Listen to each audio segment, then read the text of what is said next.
Venice is a city built on water and imagination.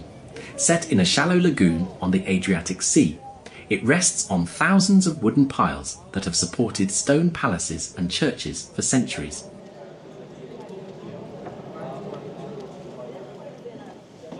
There are no cars here.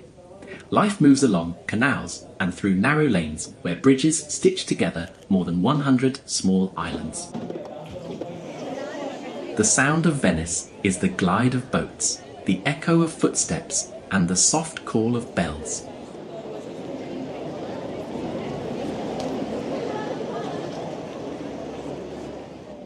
For 1,000 years, Venice was a powerful maritime republic. Its merchants sailed to the Levant and beyond, bringing spices, silk, and ideas that shaped European taste and knowledge. The Doge's Palace and St. Mark's Basilica speak of a city that governed itself and looked outward to the world.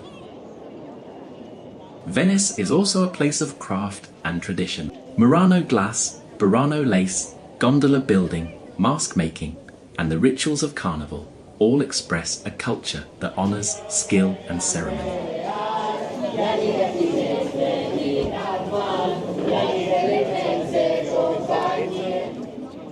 The Grand Canal curves through the city like a water avenue lined with marble facades that change colour with the light. At sunset, the lagoon turns silver and gold, and the whole city seems to float.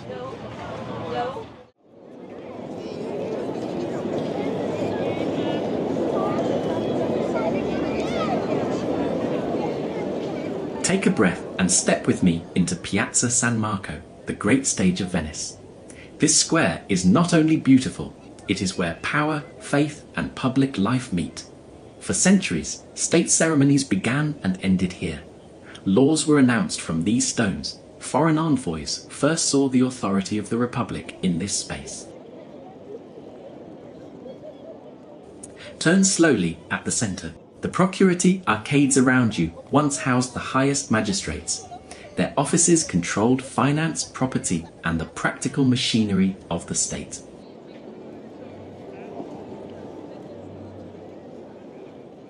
Now face St. Mark's Basilica. Its importance is deeper than its gold mosaics. This is the spiritual anchor of the Republic and the home of its patron saint. The relics of the evangelist Mark, brought to Venice in the early centuries of its rise, gave the city a sacred identity and a powerful story about divine favour. The winged lion of St. Mark became a signature that Venice stamped on ships, treaties, and city gates from the Adriatic to the eastern Mediterranean. Lift your eyes to the clock tower beside the basilica. The Torre del Orologio matters because it made time public and precise in a city that ran on tides, markets, and schedules. The dial shows hours, phases of the moon, and the path of the sun, which helped merchants, sailors, and magistrates coordinate life in a busy maritime republic.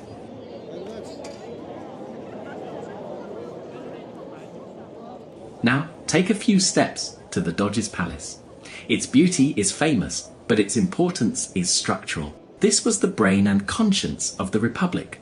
The Doge lived here under strict rules, which made clear that leadership served the state and not the other way around. The council chambers gathered elected bodies that debated trade, diplomacy, taxation, and war.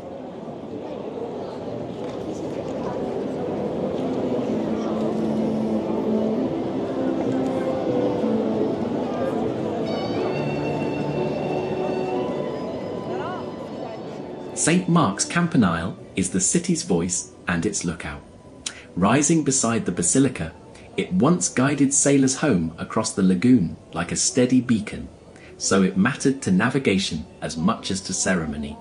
Its bells organised public life. The Great Marangona marked working hours, warned of fire or flood, and signalled urgent meetings for the Republic. From this tower, officials announced victories, called processions into motion, and set the tempo for festivals and regattas. It also served as a watchtower, scanning the horizon for storms and threats that could disrupt trade.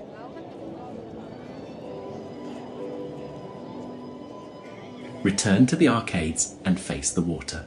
The two columns by the basin mark the ceremonial portal of the city. The Lion of St. Mark stands on one.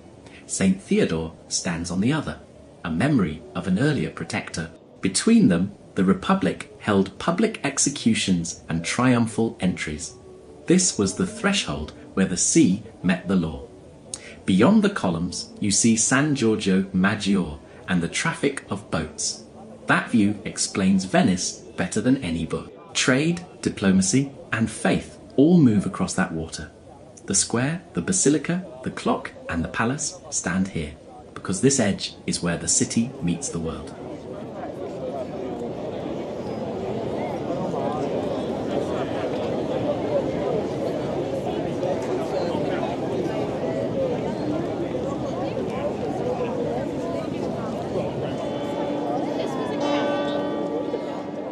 When the tide pools on the paving, it is a reminder of the city's pact with the sea, because everything that matters in Venice flows through this relationship with water.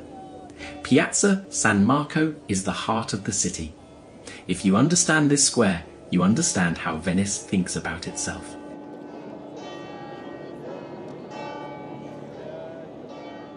The palace also contains the courts and the prisons. The enclosed passage that visitors later named the Bridge of Sighs connects judgment to custody.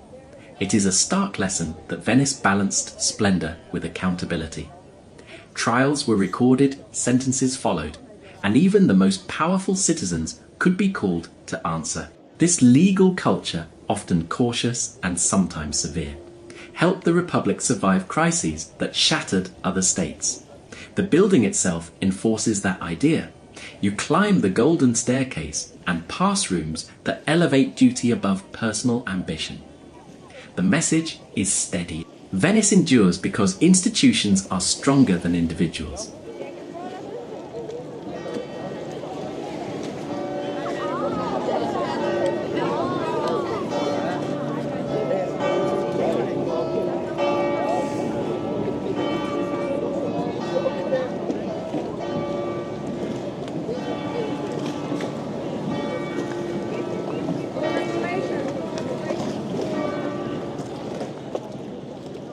From here, Venice will unfold as a network of places that each do a job for the whole. We will cross bridges and quiet canals.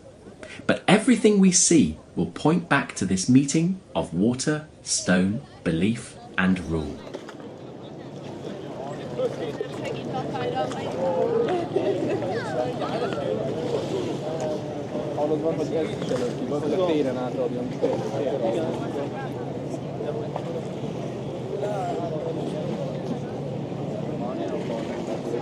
There is there.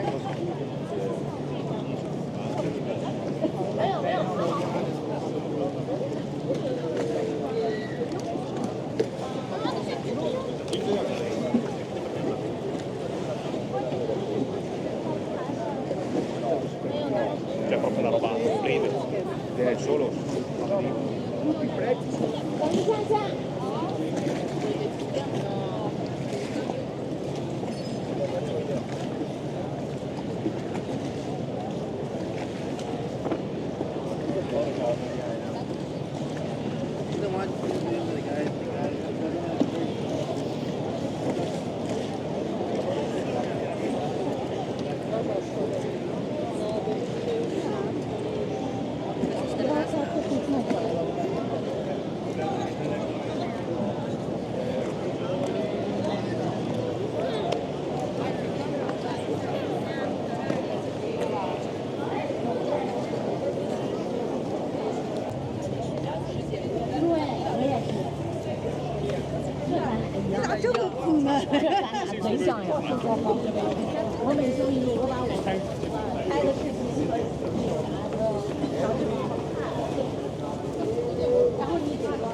The Bridge of Sighs is Venice, showing how justice moved from verdict to consequence. It links the Doge's palace, where councils judged cases, to the new prisons across the Rio di Palazzo. This small covered passage is not only an icon, it is the hinge between power and punishment. Through it, the Republic controlled the most sensitive step in its legal process. The moment when a sentence stopped being words and became a reality for a prisoner. Inside, narrow corridors and small windows create privacy and order. The city designed it this way on purpose. Guards could escort prisoners without crowds, without delay, and without risk of escape. The stone lattice lets in a sliver of light and a measured breath of air. Through those openings, many prisoners took a last brief look at the basin before entering their cell. Most were not facing death. They were moving into detention for debt, theft, smuggling, or political offences. Yet the crossing still marked a life-changing boundary, and Venice treated that boundary with ritual care. Its name comes later, shaped by romance and memory rather than official decree. Writers in the 19th century, most famously Lord Byron, imagined the sigh of a prisoner catching a final glimpse of freedom through the small windows. The phrase Bridge of Sighs turned a functional corridor into a story of fate and feeling, and that story stayed. Today, the name invites reflection on how any city balances mercy and discipline.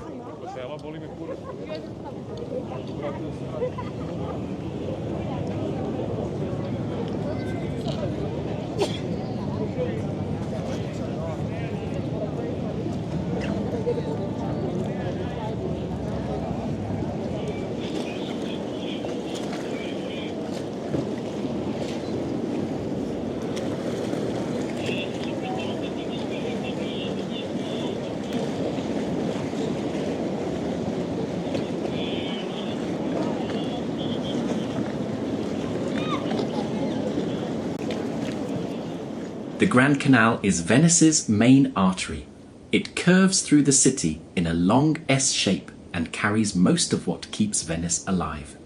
For centuries, this waterway moved grain, timber, salt, silk, and people between the lagoon and the inner districts. If Piazza San Marco is the stage, the Grand Canal is the backstage where work happens and where the city measures its own pace.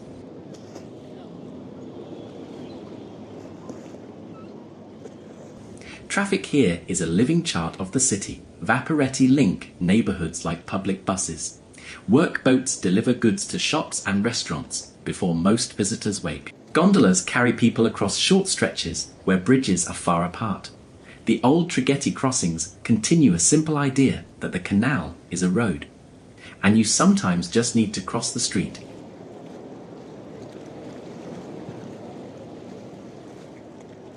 Look at the palaces that line the banks. They are not only beautiful houses, they are business records written in stone. Merchants built their facades to face the water because clients and cargo arrived by boat. Ground floors held doors at water level for loading and counting. Upper floors were for accounting, negotiation, and family life.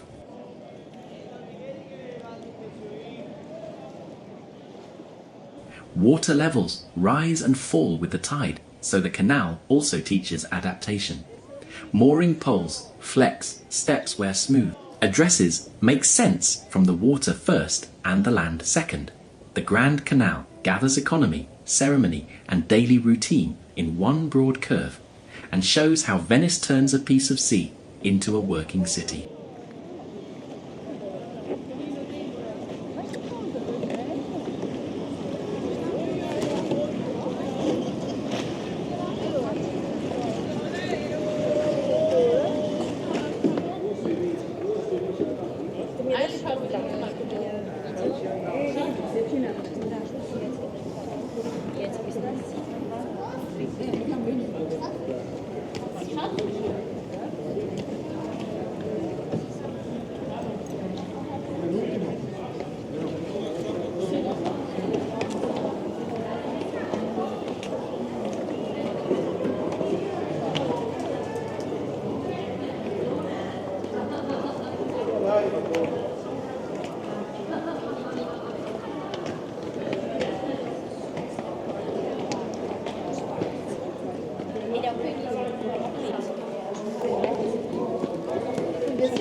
Sì, a terra.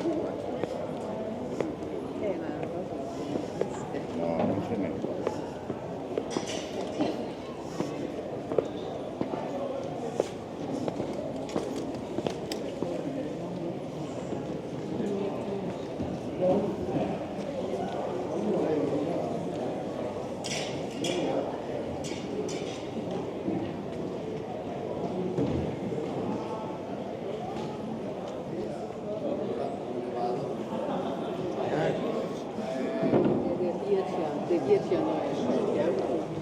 Non ti va mai anche?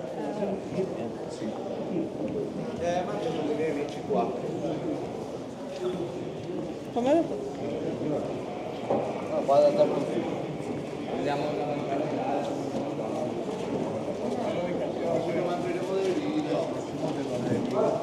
这个礼拜约在哪里？就前面还有一个no chico. Este se agarró el pana con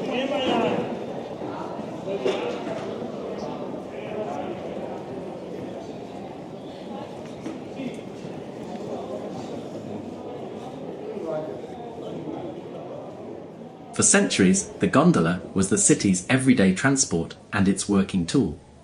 Before motorboats, the gondola was the way families moved, merchants delivered, doctors rushed to patients, and officials crossed the maze of canals. Its long, narrow hull and shallow draft were perfected for tight turns and low bridges, a design shaped by need rather than fashion. The black colour became a civic rule to curb showy spending, while beauty moved into craft details that only careful eyes notice. In the age of the Republic, the gondola also expressed order. Noble houses kept their own boats and crews. The oarstroke you see today, standing and rowing on one side, is the Venetian answer to crowded waterways and shifting tides. It lets a single rower keep a straight line without deep rudders that would snag the mud. Over time, the boat became lighter, slightly asymmetrical, and set with an iron prow called the ferro that balances the stern and acts as a soft bumper. Even that metal crest speaks. Its 6 front teeth echo the 6 historic districts of the city, and the curved top recalls the cap of the Doge. Gondolas mattered to Venice's economy too. They carried goods to market and supported a network of skills.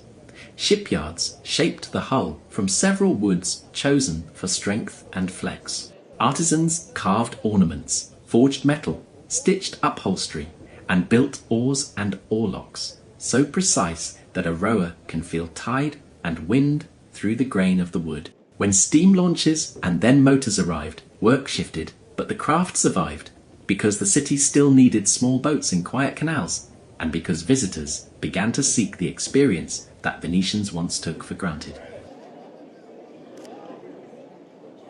Today, gondolas serve 3 main roles. They remain practical in lanes where motors are banned or unwelcome. They remain cultural, keeping alive a local rowing style and a tradition of boat building. And they are a symbol that supports the visitor economy.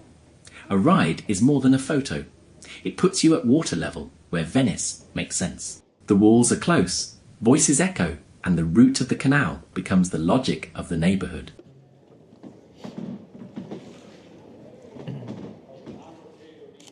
Who can row one for pay is strictly controlled. Gondoliers are licensed. Candidates train in rowing, maritime rules, local geography, and languages, then pass exams and an apprenticeship. The job was long dominated by men, but the door is open to all qualified candidates. Venice has been recruiting to maintain numbers and now counts several female gondoliers among roughly 400 plus licenses, a guarded tradition adapting to the present. Requirements include age, fitness, water safety, knowledge of the city, and formal training before the final exam. The city periodically calls for new students to preserve standards and continuity. Venice sets official gondola tariffs. Standard private rides have a fixed base price by time of day. This protects both visitors and rowers and helps the city keep a consistent offer across stations.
Where do you go on your cruise from here? Croatia. Oh, lovely. Yeah. Very nice. It should be lovely. Yeah.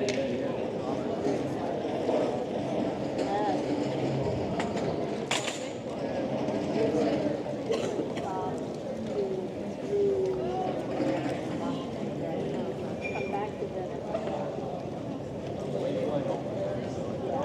And here for 3 days.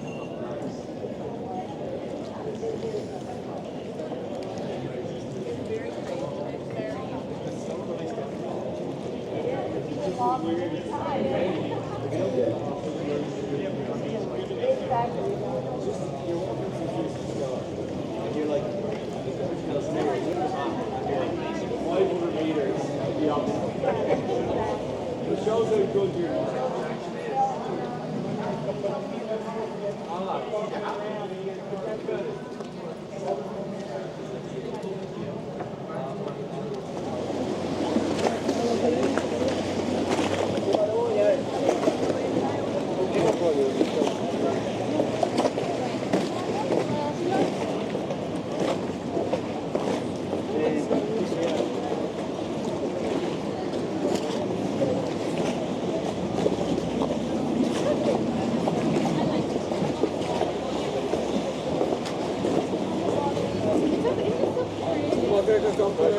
Maestro terrazza color.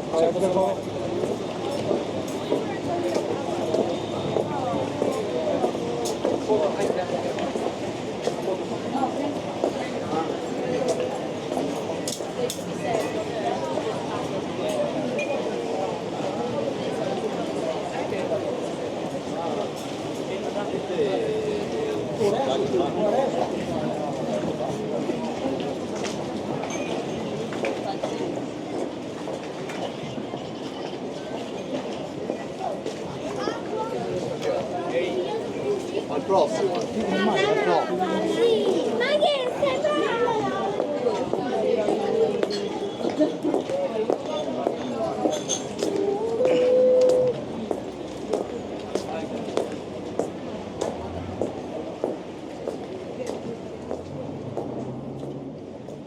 Here we are on the Grand Canal, and ahead of us rises the Rialto Bridge, the oldest crossing of this waterway, and one of the great symbols of Venice. It links 2 historic districts, San Marco on the right bank and San Polo on the left, right at the bend where the city once pulsed with trade and money. Every day, thousands of footsteps climb these marble steps, but for centuries this was far more than a pretty viewpoint. This was the city's front door to its market and its moneylenders. The place where news arrived with the boats and prices shaped the life of the lagoon. The name Rialto comes from Rivo Alto, which means high bank. In the early days of Venice, this slightly higher ground became the natural centre for buying and selling, safe from the higher tides. Whenever you hear Venetians say Rialto, they are thinking not only of the bridge, but of the market beside it and the whole commercial quarter that grew here. If you want to feel the heartbeats of the old republic, come early and stand among the fishmongers when the first crates of lagoon catch arrive on the fundamenta. Long before this elegant stone arch appeared, there was a floating pontoon here, set down in the 12th century to let people cross the Grand Canal. Later came a wooden bridge with shops along its spine. That wooden span burned and even collapsed during a crowded ceremony in the 15th century. A reminder that this channel was always busy and the structures that crossed it had to work hard. The city finally committed to a permanent answer, and what you see today is the result. Construction of the present bridge began in 1588 and finished in 1591. The designer was Antonio da Ponte, who beat out rivals with a bold idea: a single high stone arch that would let tall boats pass and carry heavy foot traffic above. In an age before steel, this was a statement of engineering confidence. Venetian builders drove forests of timber piles into the mud, then dressed the structure in tough Istrian stone, so it could stand up to salt, water, and time.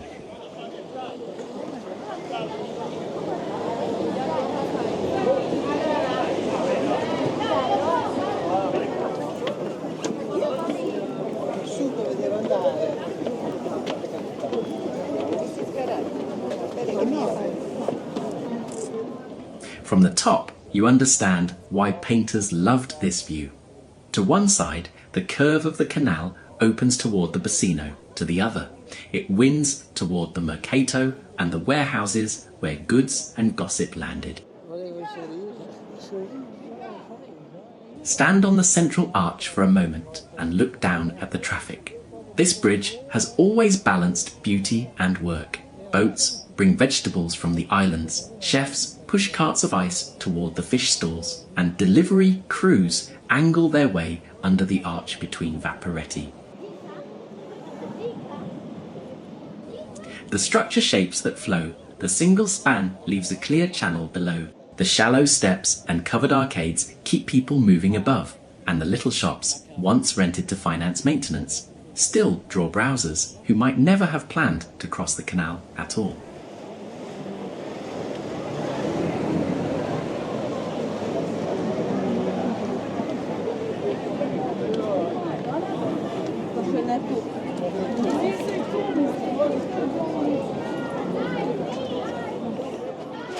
Look closely as we climb, and you'll notice 3 stairways, a broad central rise and 2 side lanes, with rows of small shops tucked between them. The plan echoes the older wooden bridge and turns a crossing into a little street in the air.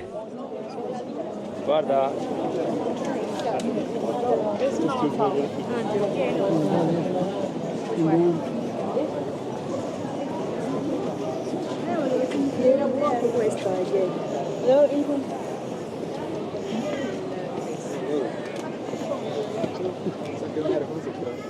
A quick guide for your visit.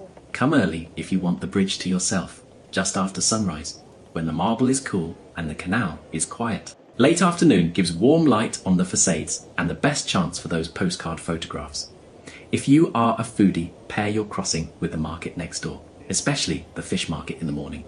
If you love viewpoints, continue to that rooftop terrace at the old Fondaco building when it is open.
Right beside us is the Fondaco di Tedeschi, once the trading house for German merchants who helped funnel goods between the Alps and the Adriatic. In recent years, the building was restored and opened to the public as a shopping and cultural space, and its rooftop terrace offers one of the finest free views over the chimneys and campanili. It is a reminder that the Rialto area was a world of deals and ledgers as much as of gondolas and songs. Le barchette, le treni. Hai visto tutto?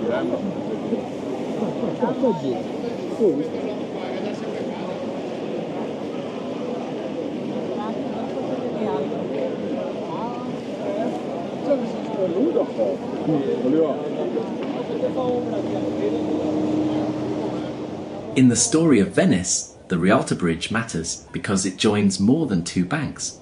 It joins two halves of the city's life, commerce, and community. It proves that a piece of infrastructure can also be a work of art. And it still does its original job every hour of every day, carrying us over the water so that we can keep trading, meeting, loving, and exploring.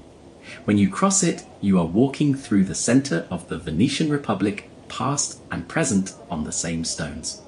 That is why the Rialto is not just a site. It is a chapter in the life of the city, and it is still being written.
Follow me off the bridge and into Venice's pantry.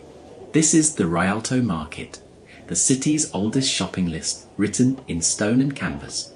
On these quays, the herbaria sells fruit and vegetables, and the pescaria sells the morning's catch, exactly where boats from the lagoon have unloaded for centuries. If you want to feel Venice wake up, come at first light when crates slide across wet marble and the voices of vendors bounce under the arches. Rialto has been a marketplace since the year 1097, when the Republic concentrated trade on this high bank of the Grand Canal. By 1227, the sale of fish here was formally regulated by the city's food magistrates, proof that Rialto was already vital to daily life and to public health. After a major fire in 1514, the commercial buildings around the market were rebuilt in the 16th century, giving the area much of the look you see today. Timing matters. The produce market usually runs Monday to Saturday in the morning. The fish market runs from Tuesday to Saturday, and it finishes early. Sundays are quiet, and the fish market is closed on Mondays. Arrive before noon for the fullest scene and the freshest choice. Even today, this is a working market first and a photo stop second. Chefs and home cooks compare cuttlefish and scallops. Locals hop the Traghetto gondola nearby to cross with their shopping for a couple of euros, standing room only, as they have for generations. Venetian masks are not just souvenirs, they are tools for freedom and play. In the Republic, they let people cross social lines, speak freely, flirt, gamble, and watch theatre without a name or a title getting in the way. A mask meant you were every man and every woman for an evening. That is the heart of the tradition. Carnival season is the peak time to wear them, especially at masked balls and parades. You will also see masks at photo sessions, theatre events, and private parties. If you buy one, choose an artisan shop and treat it like wearable art. In Venice, a mask is not only a disguise, it is a little piece of liberty.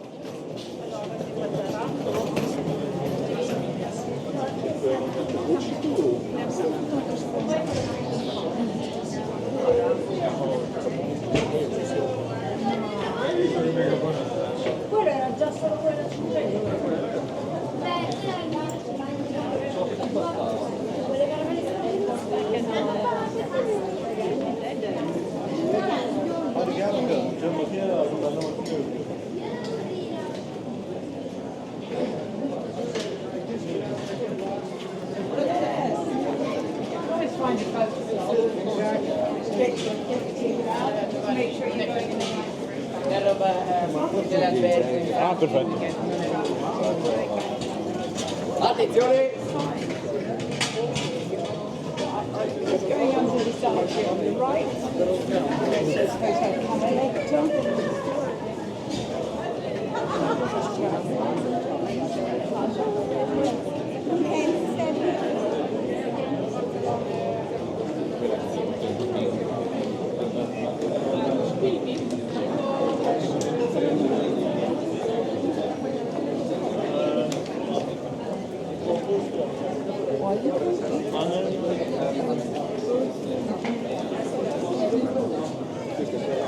Ja, Italien ist schon seit Jahrhunderten das Sehnsuchtsland der Deutschen.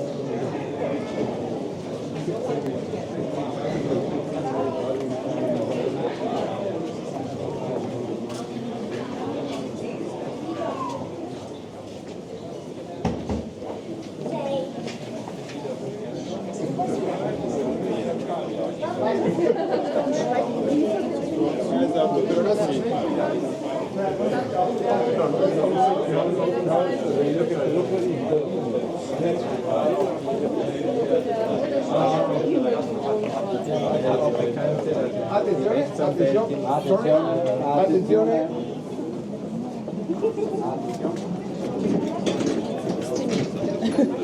Vinto back not one meglio.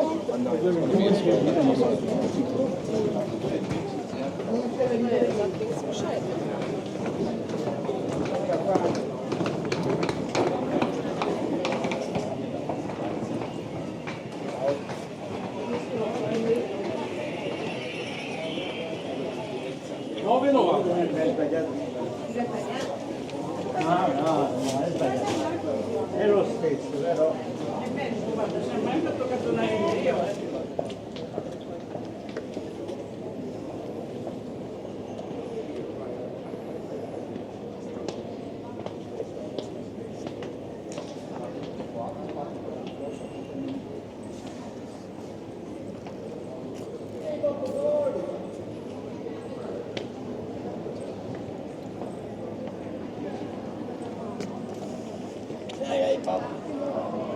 Io vado a piedi tutti su questo.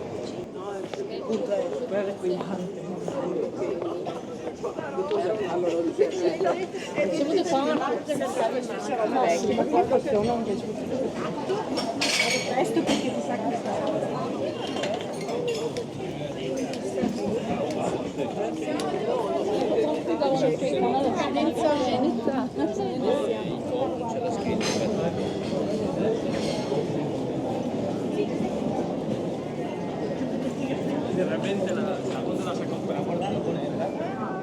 Follow me into Campo Santa Maria Formosa, one of the largest open squares in Venice and the heart of the Castello district.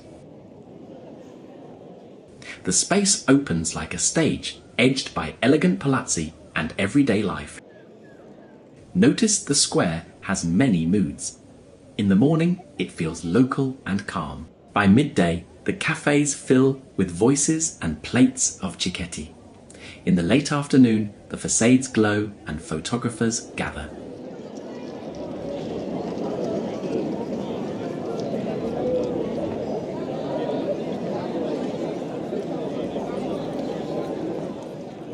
At the centre stands the Church of Santa Maria Formosa, rebuilt in the Renaissance and linked to a legend of Saint Magnus, who founded a chapel here after a vision of the Virgin.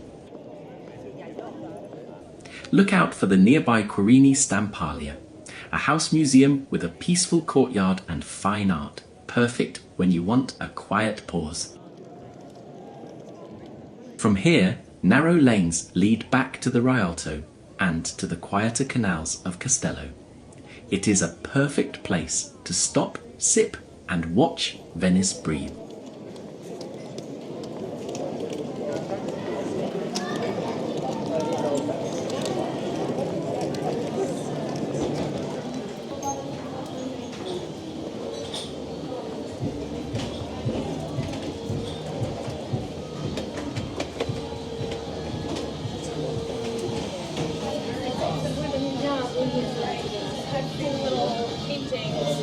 I love these.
Right.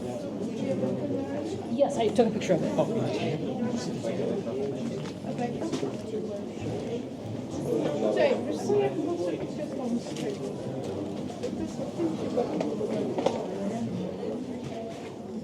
A short walk from Santa Maria, Formosa brings us to one of Venice's quirkiest places, Libreria, Acqua, Alta.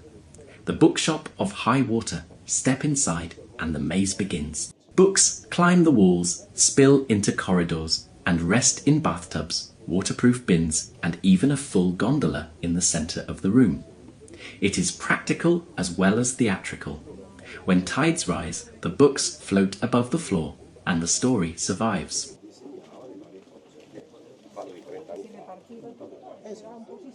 Many titles are second-hand, some are new, and there are maps, postcards, and old prints tucked between the shelves. The owner's humour is everywhere, from handwritten signs to playful corners that invite a smile.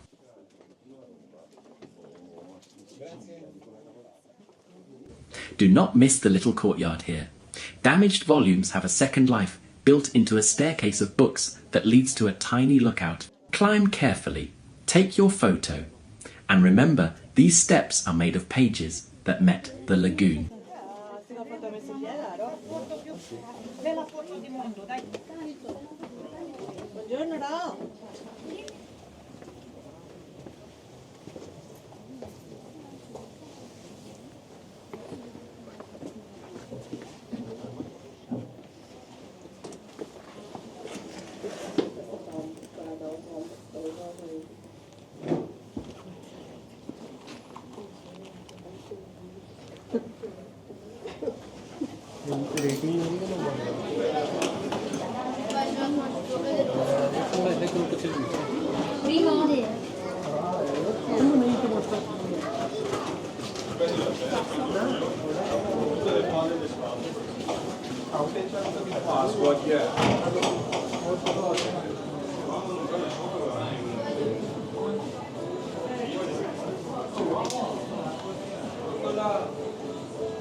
Quick pause for a bite. We found a cosy trattoria by the canal and ordered comfort on a plate. A creamy carbonara that we paired with a calzone fresh from the oven, crisp on the outside and soft and steamy inside.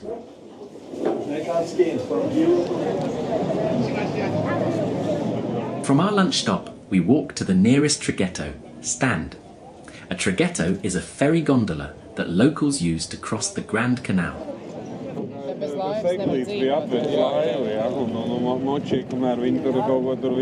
It is a wide working boat rowed by 2 gondoliers. No cushions and no frills. Most people stand because the trip is very short. We step aboard, feet apart for balance, and the oars lift us into the current. Palazzi slide by at eye level. In a minute, we are across.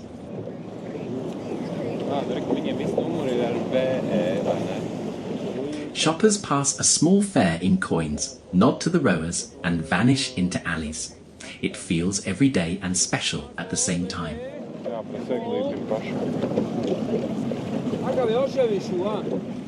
The traghetto is Venice at its simplest, a straight line over water and a shared boat that keeps the city stitched together from bank to bank.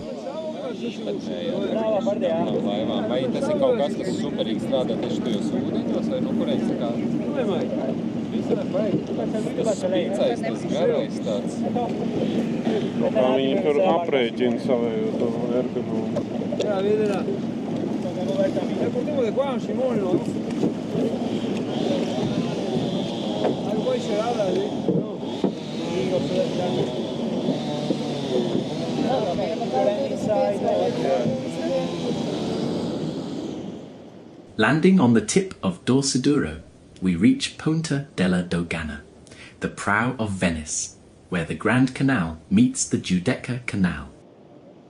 Look across to the columns of Piazza San Marco, the Campanile, and the island of San Giorgio Maggiore.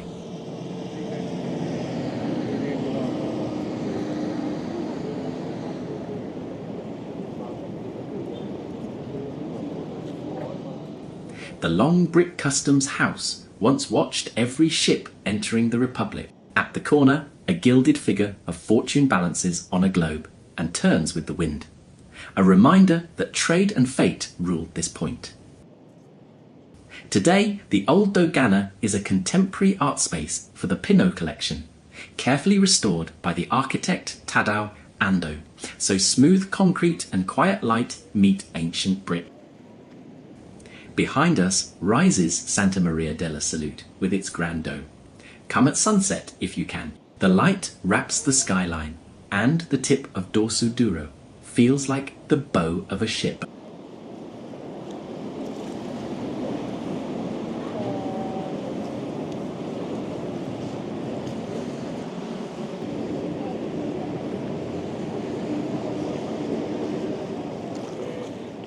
We follow the curve of the Grand Canal, and the great white dome rises ahead. This is the Basilica di Santa Maria della Salute, Venice's vow in stone after the plague of the 1730s. The city prayed for deliverance and promised a church. Architect Baldassar Longina answered with a luminous design that still anchors the skyline.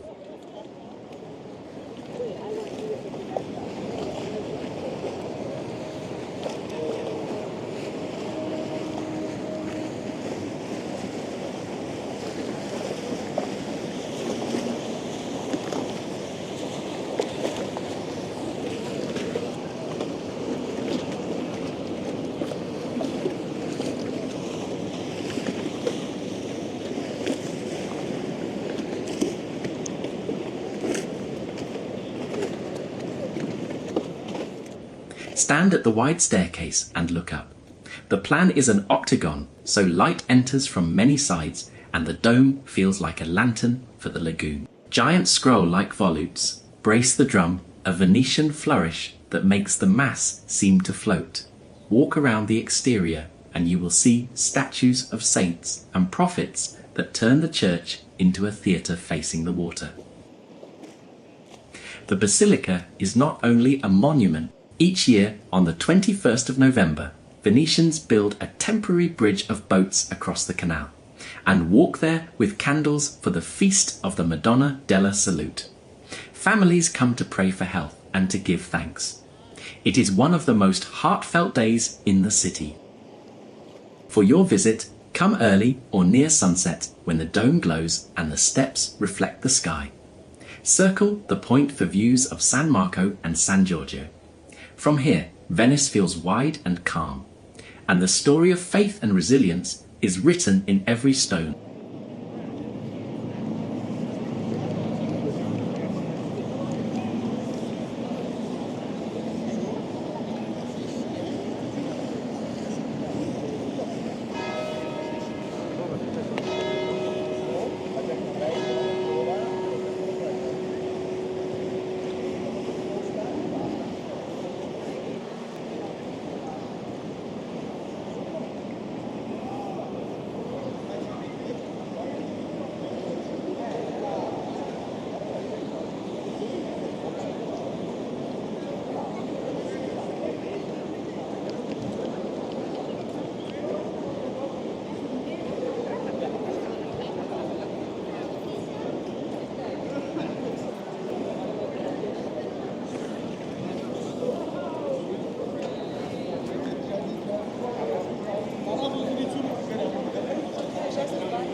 Dans l'église, ce sera mieux.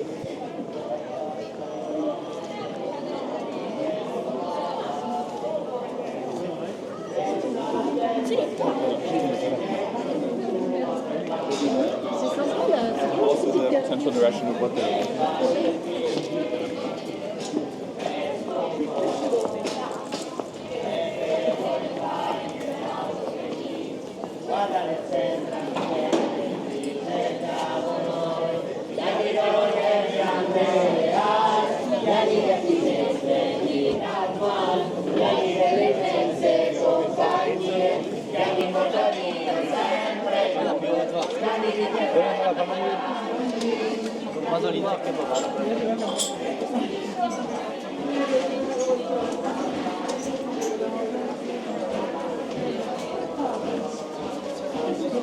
Già ho visto posto andando in bagno.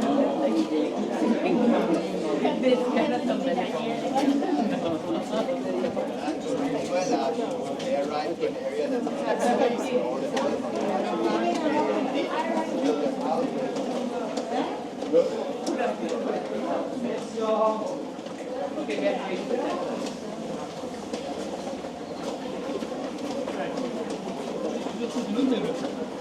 Mais non, là, sur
We climb the gentle rise of the Accademia Bridge. This wooden arch links San Marco with Orseolo, right beside the Gallery dell'Accademia. It is one of only 4 bridges that cross the Grand Canal, and the views in both directions are magical. Toward the basin, the dome of Santa Maria della Salute sits like a lighthouse. Turn the other way, and the canal curves toward quieter palazzi and the long route to the Rialto. A bridge here was a bold idea for centuries, discussed but not built. The first structure finally arrived in the 19th century as an iron bridge in 1854, designed by Alfred Neville. In the 1930s, Venice chose a different character for this crossing. Engineer Eugenio Miozzi created a single wide timber arch that opened in 1933. It was meant to be temporary, a stand-in until a stone version could be agreed. But Venetians grew to love the warmth of wood and the airy sweep, and the look stayed.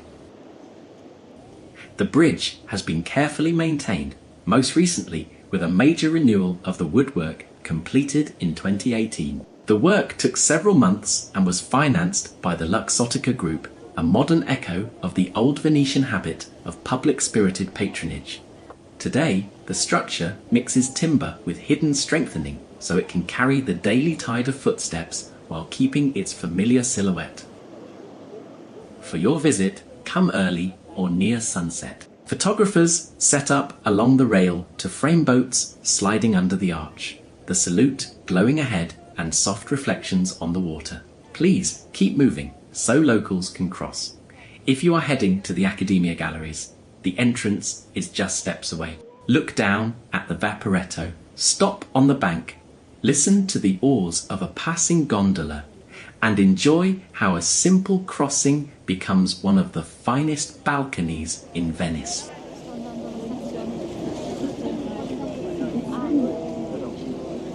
We are boarding a Vaporetto, Venice's water bus, the most Venetian way to move through the city. These boats are part commute, part balcony with a view. Find a spot by the rail if you can.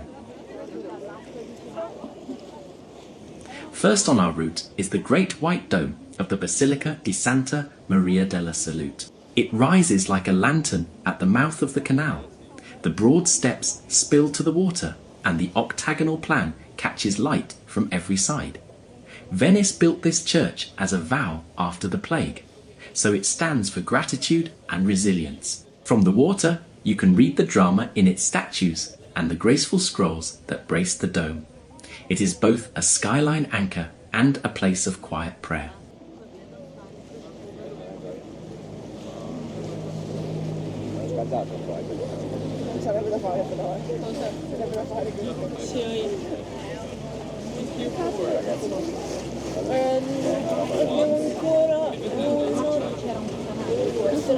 Quattro Formosa.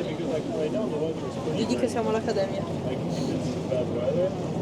Guarda che fashion, è 2 giorni che voglio fare una foto su loro. Guarda quello. We glide forward to the Accademia Bridge, a wide timber arch that links Orseolo with San Marco. The bridge feels warm and light, and the views through its ribs frame the canal like a long corridor of water. Look back for one more glimpse of the salute, then ahead as the Grand Canal curves toward the centre of the city. This crossing is one of only 4 over the canal, so every step across it matters for daily life. From the deck, you can watch locals and travellers share the span, a simple link that turns into a favourite balcony for sunset.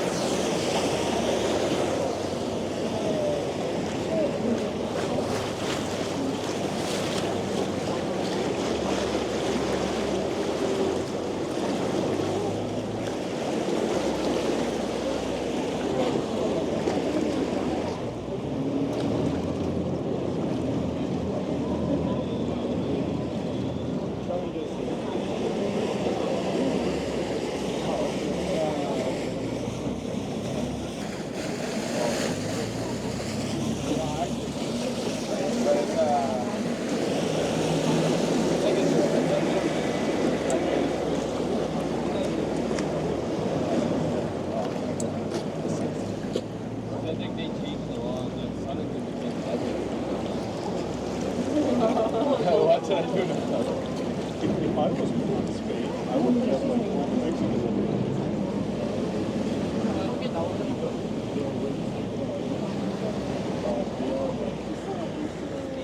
The boat settles into a steady rhythm and the Rialto Bridge comes into view. Its single stone arch lifts a small street of shops into the air. This is the oldest crossing of the Grand Canal and the historic hinge between market and money. From the water, you see how the arch clears a path for traffic below while carrying a stream of footsteps above. The Rialto has always been a meeting place. Boats pass with boxes and baskets, voices echo under the curve, and the city feels very close here.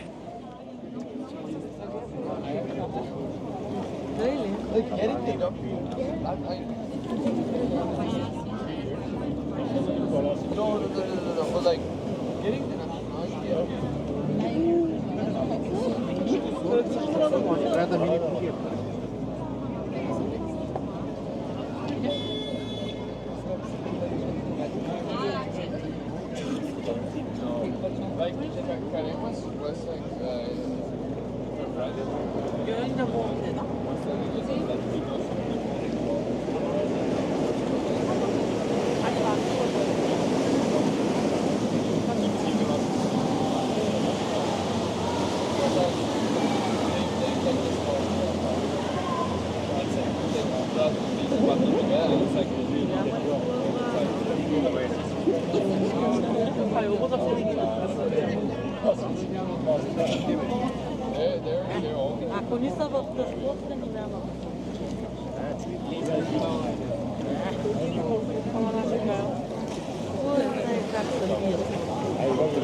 We continue to San Stay on the right bank. The church steps forward in a clean Baroque rhythm with columns and statuary that catch the light. This stop shows a quieter face of the canal. It is a place to pause, listen to the hulls, tap the stone, and watch how the Vaporetto stitches the city together.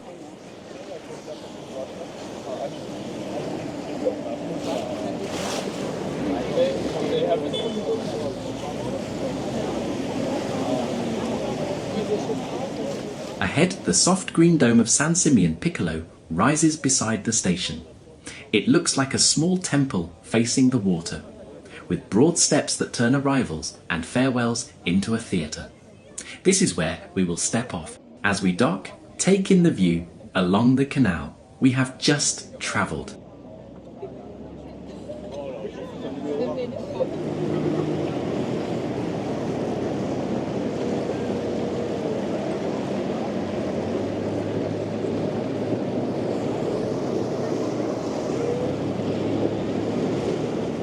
Venezia Santa Lucia, for many travellers, is the first doorway to Venice. The station opens straight onto the Grand Canal. You hear water slapping stone, boat horns, and suitcase wheels on smooth steps. Turn right for the Vaporetto, stops marked Ferrovia. You can buy tickets at the machines or the small booth, then ride line 1 or line 2 to drift into the heart of the city.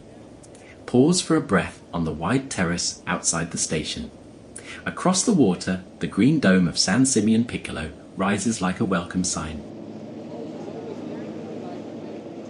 Beside the station spans the Ponte degli Scalzi. Its pale stone arch links the Santa Croce side with Cannareggio, and it carries a steady river of locals and visitors all day.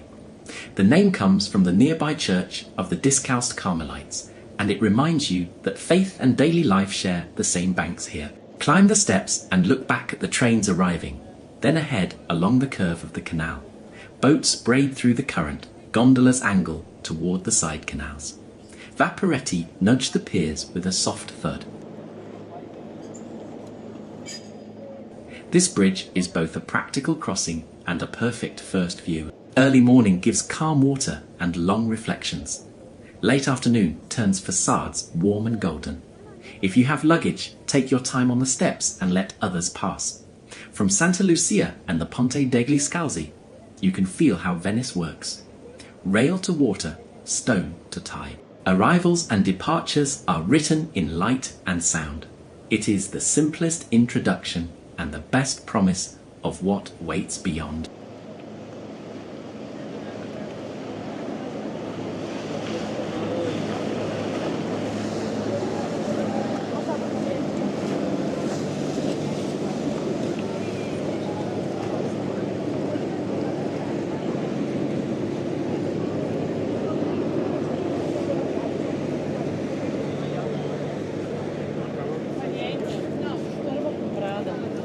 Ovvio.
We are back at the Rialto in the blue light of evening, when the bridge glows and the canal turns to liquid glass.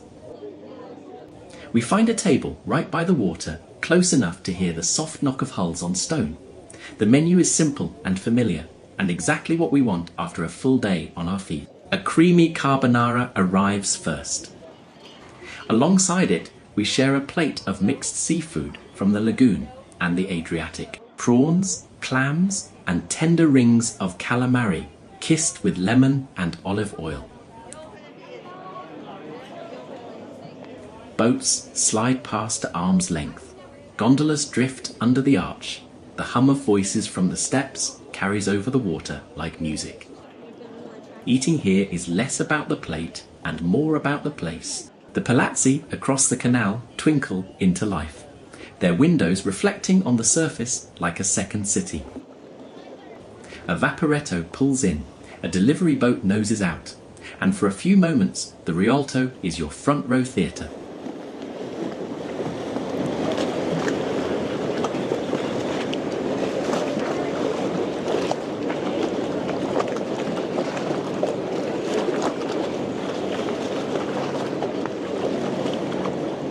The bill is higher than a hidden trattoria in the back streets, and that is part of the bargain. You are paying for a seat on the edge of Venice itself, for the view that painters chased and the movement that never pauses.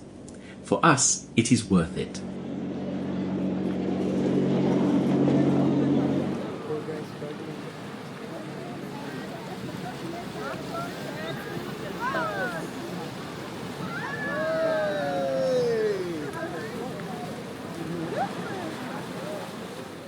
That is our Venice walk for today.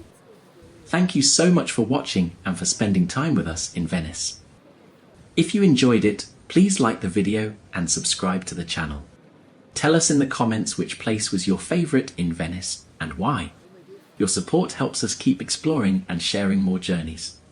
See you in the next video.